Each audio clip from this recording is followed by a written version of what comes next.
Buenos días, mi nombre es Karen Huelvas. El día de hoy venimos a hablar sobre Arthur Schopenhauer, que fue un filósofo alemán que nació en la era moderna. Estoy con el profesor Michel Sierra, profesor de la jornada de la tarde, quien nos ha cedido una entrevista sobre Arthur Schopenhauer. Buenos días, profe. Bien, bueno, para empezar queremos saber en qué se basó principalmente la filosofía de Schopenhauer. Bien, si queremos ubicar la filosofía de Schopenhauer, tendríamos que ubicarlo a él dentro del existencialismo. Dentro de ese mismo existencialismo se dice que Schopenhauer es pesimista, pero el pesimismo como tal no existe como corriente filosófica. Entonces, ante todo, la filosofía de él se basa en la existencia del hombre, en la figura del yo. Ese yo le da una connotación pesimista, como lo habíamos dicho ahorita, en la búsqueda o en la revelación del dolor, en la revelación de la muerte, principalmente se basa en ese sentido.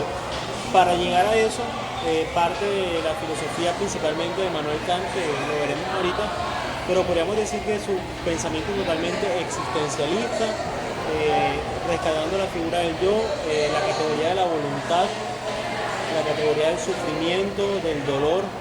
Es más, tiene una frase él, dice que el deseo no produce sino insatisfacción. Por eso es que la vida no es solamente sino dolor.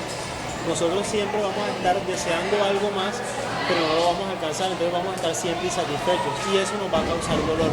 Y el fundamento de la vida humana se va a encontrar incluso en el mismo sufrimiento. Cuando dejemos de sufrir, vamos a estar en total aburrimiento, diría él. Entonces podríamos ubicarlo desde ahí, desde el existencialismo, en la vertiente del pesimismo.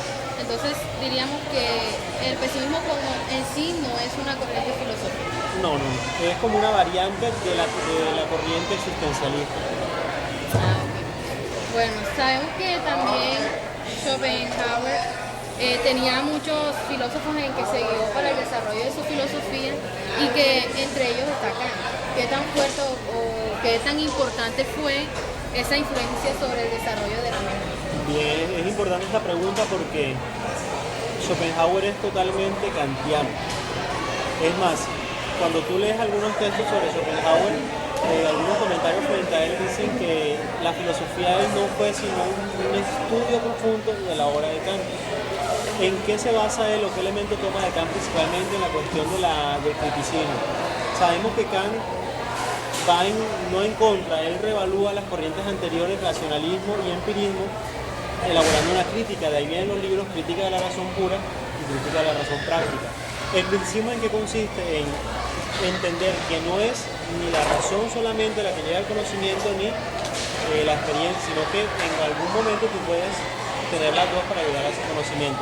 Schopenhauer toma esa figura del conocimiento centrado en el hombre, yo soy el que conozco, para decir, bueno, sí, tenemos que elaborar esa crítica al conocimiento como tal y vamos a salir de ahí la figura del hombre. Entonces es un conocimiento totalmente, un pensamiento totalmente kantiano. Otro elemento podría ser la cuestión de la ética, la cuestión de la moral. Nosotros vemos en Kant una moral totalmente dada hacia la deontología, es decir, hacia el deber del ser humano. Ese deber obviamente se enfoca en la persona. Yo cumplo lo que tengo que cumplir no porque me vayan a dar un premio, no porque me hagan un castigo, sino porque yo sé que debo hacerlo. Asimismo, Schopenhauer retoma eso y lo centra en la figura del hombre. Yo tengo la voluntad de hacer las cosas y lo que me va a determinar la voluntad no es ningún condicionamiento externo, no es el conocimiento del fenómeno ni de lo externo, lo foráneo, sino de ser como tal. Entonces, según lo que usted dijo, él tuvo así muchos, pues influenció mucho de muchos filósofos y todo eso, pero principalmente Kant. Kant es la pieza clave. Ahora, él dentro de su corriente filosófica podemos decir que también tiene una influencia o su pensamiento es similar al de otros pensadores, quizás posteriores, quizás contemporáneos, como Freud, como Nietzsche, por ejemplo. Ahora, si nos vamos a lo antiguo, tendríamos que encontrar también fuentes en Platón. Platón nos va a ubicar una fuente para el pensamiento de Schopenhauer en el sentido del dualismo. Como el hombre o como la realidad humana es dualista, tenemos dos realidades, una realidad sensible y una realidad suprasensible, siempre vamos a tener un referente. ese referente es el mundo de las ideas, ese referente es el mundo inteligible, ese referente son las cosas perfectas que están allá.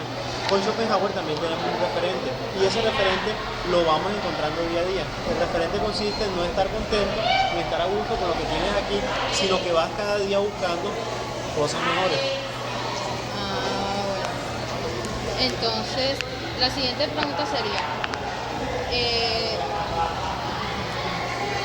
él tuvo muchos intereses en el desarrollo de su filosofía, pero hay una que me llama mucho la atención, que es sobre la moralidad, la estética y la psicología humana. O sea, ¿por qué tanto interés hacia esa revista? Bien, el interés surge, repito, del conocimiento del yo. ¿Qué más humano que la moral, que es el actuar propio que tú tienes? ¿Qué más humano que la psique o la psicología, que es el estudio de tu alma? ¿Qué más humano que la estética, que es tu interrelación con lo bello, con lo armónico, con lo agradable? Entonces son tres aspectos que no podemos desligar de la filosofía de Schopenhauer. Él no va quizás a hacer las grandes definiciones filosóficas, sino que él te va a hablar sobre lo más propio del mundo. Es más, llega tanto a discutir sobre lo más propio del hombre que centra su filosofía también en la figura de la muerte. Cómo nosotros podemos o debemos llegar hacia esa muerte, no contemplando el suicidio, sino que esa muerte se debe dar en algún momento porque tú sufres y vas a llegar a eso. Ahí lo podemos ver desde la moral, ahí lo podemos ver desde la estética, en el sentido de tú cómo llegas a esa muerte. Él lo veía como algo necesario de la vida o como algo... La muerte. La muerte es algo necesario, o sea, es algo a lo cual tú tiendes. Si nosotros sabemos necesariamente que llegamos a la muerte, eso nosotros lo sabemos, nosotros usualmente no la esperamos y no queremos pensar en la muerte, nos aterra pensar en la muerte. En Schopenhauer la muerte no tiene por qué aterrar, tú sabes que vas a llegar a la muerte y tienes que prepararte para ella. O sea, él lo ve como algo natural de la vida, como algo que algún día algo tendrá que llegar. tienes que llegar y que tienes que estar preparado. Y no es estar preparado en el sentido de que miércoles me voy a morir hoy o voy a estar entonces a toda hora pensando en la muerte, no. Estar tan suficientemente vivo y vivir de tal manera que puedes morir a cualquier momento y estás tranquilo, porque estás viviendo tu interioridad, tu subjetividad, aunque esa palabra no es de Schopenhauer, pero la podemos llevar hasta allá, pensar en tu subjetividad, vivir siempre tú íntegro entero hasta que llegue el momento de la muerte y ese momento lo vamos a recibir. Bueno, así como influyeron muchos filósofos como Kant, como Platón, en el desarrollo de la filosofía de Arthur Schopenhauer, también hubieron muchas personas que tomaron su filosofía para el desarrollo de ella o el desarrollo de su vida. Pero algo muy interesante es que Albert Einstein tomó la filosofía de Schopenhauer para el desarrollo de él, de su profesionalismo, y sabemos que él no era precisamente filósofo, sino un matemático, un físico. ¿Por qué se interesó tanto en ella? Bueno, con exactitud no te sabría dar respuesta frente, tú lo has dicho, Einstein es un físico matemático. Primero, asumo yo que los físicos matemáticos siempre, a través de la historia, la mayoría de físicos han sido filósofos. Entonces, tú te puedes remontar a los textos, a las obras de Einstein y encuentras un gran bagaje filosófico. Ahora, Einstein no se centra, bueno, su física y su matemática sabemos cuál es y no es nuestro estudio ahora, pero él se centra también en el problema del hombre, en el problema ético, en el problema moral. Y tú encuentras frases y encuentras textos muy agradables que te hacen mucho reflexionar sobre tu ser y tu quehacer en la vida humana. Entonces, asumo yo que quizás la influencia que tiene Schopenhauer en Einstein es precisamente mirar qué es lo que estamos haciendo nosotros como personas, no sistematizarnos y mira que pareciera que el matemático sistematiza y organiza y Einstein nos está diciendo que no, tú sistematizas y organizas pero también estás recobrando tu ser humano. En ese sentido del ser humano, mira que Schopenhauer es anti-hegeliano.